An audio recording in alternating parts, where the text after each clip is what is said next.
Hey, what's going on, everybody? Welcome back to Broku no Hero, and this is another chapter review and analysis. So, just going to say that not really too much happened in this chapter, so I'm going to kind of give a really quick summary, then kind of my review, probably what I'd rate the chapter, and then an analysis, and then I'm going to gloat a little bit because there is some of you guys are calling me an idiot for saying some things, and it's been proven true. So I will gloat a little bit just because, you know, it's fun to gloat sometimes. But basically, this chapter, if you don't remember, the last chapter left off with... Actually, one thing before I continue, I'm going to say, if you want to read this chapter, it'll be linked in the description below on Viz. You can read it for free. That's the official translation. Anyways, guys, so it was kind of the mystery. Oh, is Yuno going to die? There was a possibility they could die. He didn't die, guys. I already knew it was unlikely he would die this soon. And even if he did die, it wouldn't be a permanent death. Maybe he'd be in the afterlife, and Austin, would be split up. But basically, what happens is Yuno survives, and then William left behind a spell or somehow did something to heal everybody that was left in the Golden Dawn. So Yuno gets healed, and half the Golden Dawn survives. The other half dies. So Hamon, he dies. Shirin, he dies. Klaus and Letoli, David, and then the newer girl, they all survived. Yuno survives, but half the Golden Dawn is dead. I even believe Alexdora is alive. And so, pretty much that's that portion of the chapter. Yuno is very upset with himself for not being strong enough to save everybody. And then we get Vanica and the 5 Dark Disciples heading towards the Heart Kingdom to take on Laura Pachica, the Heart Queen. And then we get Dante, the leader of the Dark Dryad, heading towards Yami, and he confirms that Yami's Arcane stage. So that's kind of the summary of what happened. Not too much happened. It was still a good chapter. I'd give it probably an 8 out of 10. It wasn't amazing or anything. It was pretty good. But, so, if you guys don't remember, I did a video a couple weeks ago, probably now. I've been talking about this for a long time. And I've been saying that Yami has been Arcane stage ever since the Heart Queen explained what Arcane stage was.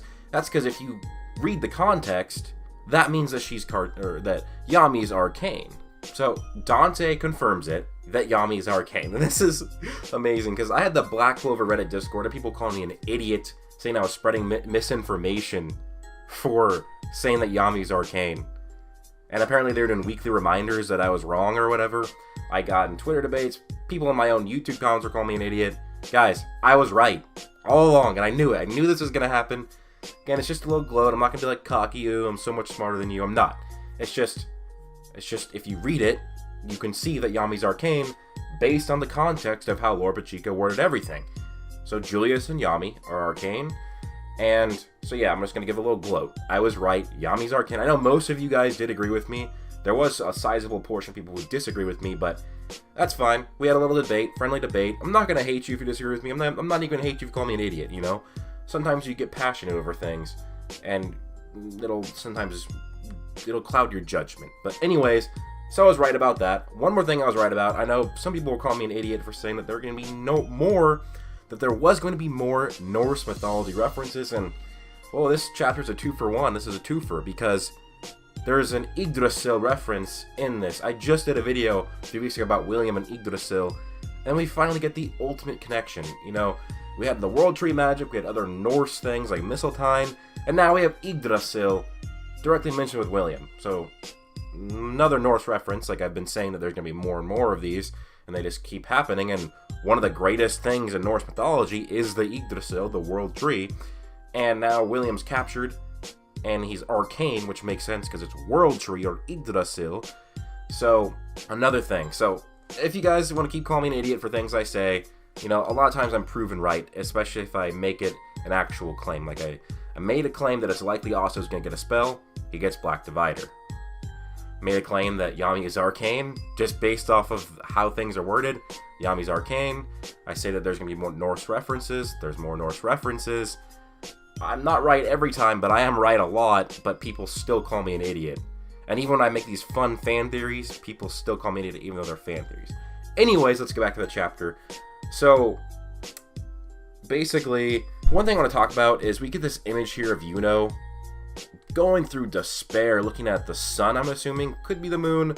Again, it's probably the sun, probably because of the Golden Dawn. I don't know. whatever he's looking at, this is a dual image, or the duality if you look at Asta looking at the moon when his arms were cursed with forbidden magic and he couldn't use them anymore. The only difference here is Asta was going through hope and screaming at the moon in hope. Yuno is screaming at the sun in despair. Now, this could be something, I've seen so much talk about it, that, especially with the whole Griffith comparison for Yuno, is that this is going to lead to a dark path for Yuno. That he's gonna stay good for a while, but what could happen is he does bad things to do good things. He'll kill people to do good things. So the ends justify the means, and that eventually will lead to his dark turn. I mean, it's already kind of built up, guys. He has a 4-leaf Clover Grimoire, and one of the things with 4-leaf Clover Grimoires is if you go through despair, you get a 5th leaf. So you already had that in the back pocket of what could happen to Yuno. He has that extra thing of despair. So it could be a crazy final fight between Asta and Yuno. I honestly don't want Yuno to go bad. I really don't. I'd rather it end on, maybe the series ends where Asta and Yuno are fighting. Whoever wins the fight becomes the Wizard King. Although that might be a bit too predictable for Tabata, who he definitely likes to subvert expectations. But yeah, basically Yuno's just pissed off that he wasn't strong enough to protect everybody. This shows, stuff from Yuno about his personality. He feels really bad about this. He wasn't strong enough. He barely was able to defeat Gadoroy. That made him too weak to take on Xeno. He probably would have been too weak to take on Xeno anyways in his full power. So maybe a training arc for him. Maybe he's going to seek a magical item. Maybe he's going to try to learn how to use his magic stone. Who knows? Something's probably going to happen though. And then next we have Laura Pachika. So is going to attack the Heart Queen. Now, I remember seeing somewhere that she had taken 5 Dark Disciples with her in the leak panels, but in the officials it only shows her with 3. So if she goes to take on the Heart Kingdom with only 3 Dark Disciples, that's not gonna go well, guys. I think that, I don't know, so you have Dante, Vanica, and Xeno. In my opinion, I think one has to lose, or one has to get killed, or something. If they just all 3 just run through the good guys, might be a bit too predictable. Remember, Tabata doesn't really do that. He will be predictable at times, but also subvert expectations. This is where one thing where it might be subverted, because if you just look at it at face value, Vanica and 3 Dark Disciples, do they really match up well against the Heart Kingdom, or the Heart Kingdom squad? You have Laura Pachika, and then 5 Spirit Guardians who are all stage 0. And then you have the Heart Squad. You have Asta, Leopold, Luck, Noelle, Mimosa, Finral, Charmy, Charlotte, Zora, and more, who have been training for 6 months. They're going to be outnumbered and probably outgunned, especially with Asta's anti-magic, Dwarven Charmy's meal magic, Noelle's Valkyrie armor, Laura Pachico's monozone that covers the entire country. This one is shaping up to be a slaughter that Vanica that gets destroyed, but that might be the one that gets subverted to where, she actually wins somehow.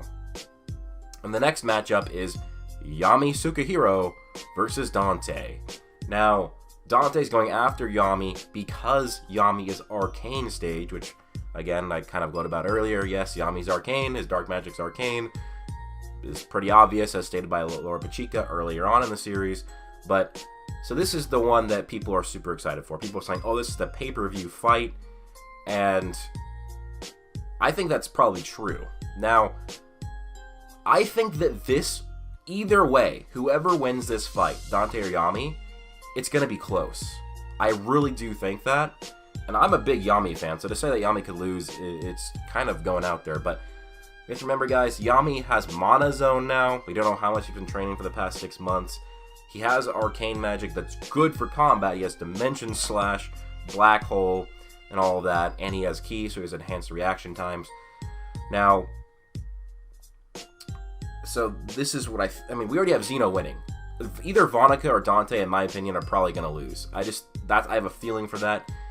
It seems like it is most likely, or most predictable, that Vanica would lose. But Tabata might flip it so that Dante loses. Vanica might have to become the leader of the Dark Triad or something like that. I don't know.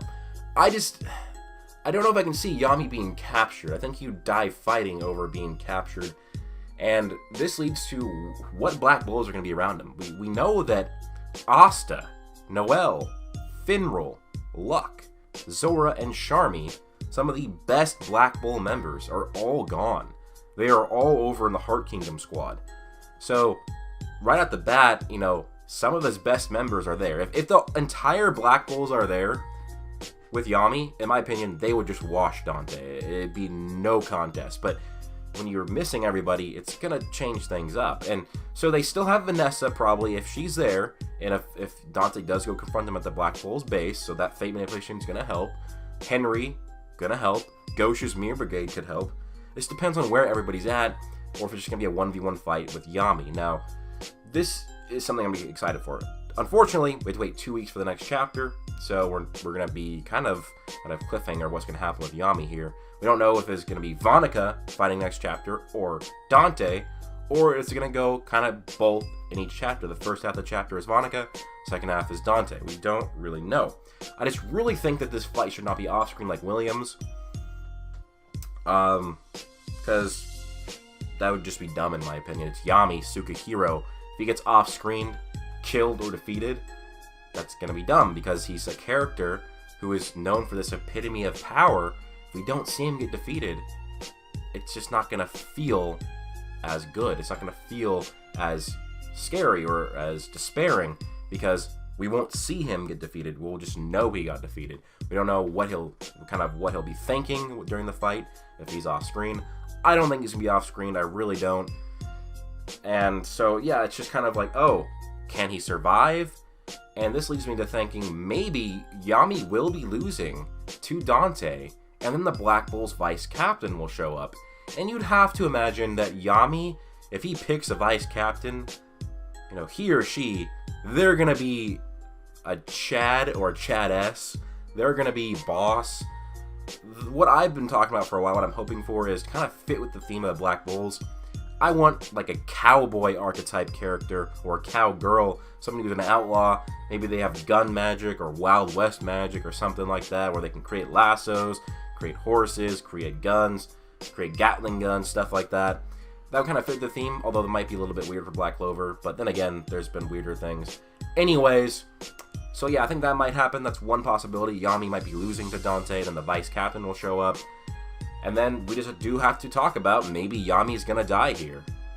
Maybe. Maybe they don't need Yami. Maybe they needed William's arcane magic, but not Yami's arcane magic. Maybe they wanted him dead because he's a huge threat to them.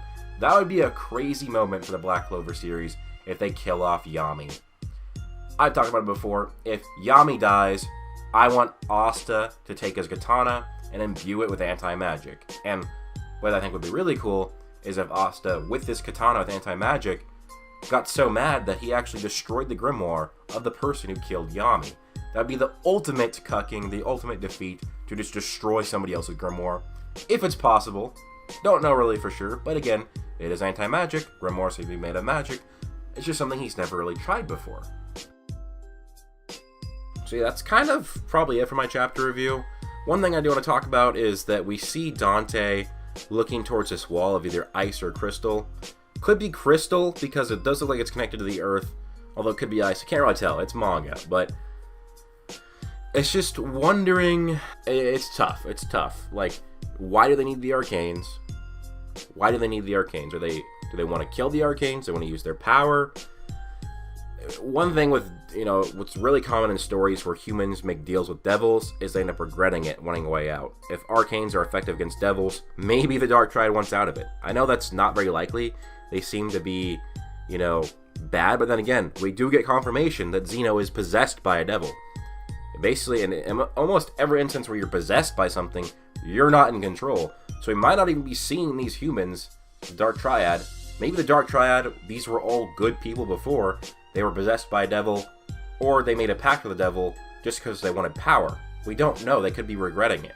But then again, if they're not controlled, they're in possession, then why would they want to get the arcanes to get out? So like I said, a lot of stuff to go through. So many theories that are debunkable, have holes in them, so many theories that are good. But with that being said, what do you guys think of what's going to happen next? How is Yami going to do against Dante? How is Vanica and her squad against the Heart Kingdom? So in my opinion, I think that the toughest one for the good guys is Yami versus Dante if it's a 1v1. But honestly, Vanica with only 3 Dark Disciples facing off against the Heart Kingdom, they would already be outnumbered if it was just Vanica and her Spirit Guardians. That'd be a 6 versus 4. But when you add in everybody else, Asta's anti-magic, Noelle's Valkyrie armor, Luck and Leopold's upgrades, Charmy, Charla, Zora, Finroll, Mimosa. If it's all of them against Vanica and 3 Dark Disciples, that should be a slaughter. But who knows, guys? We'll see. Let me know your thoughts down below. Please leave a like, comment, and subscribe. Hope you guys all have an amazing day. Plus...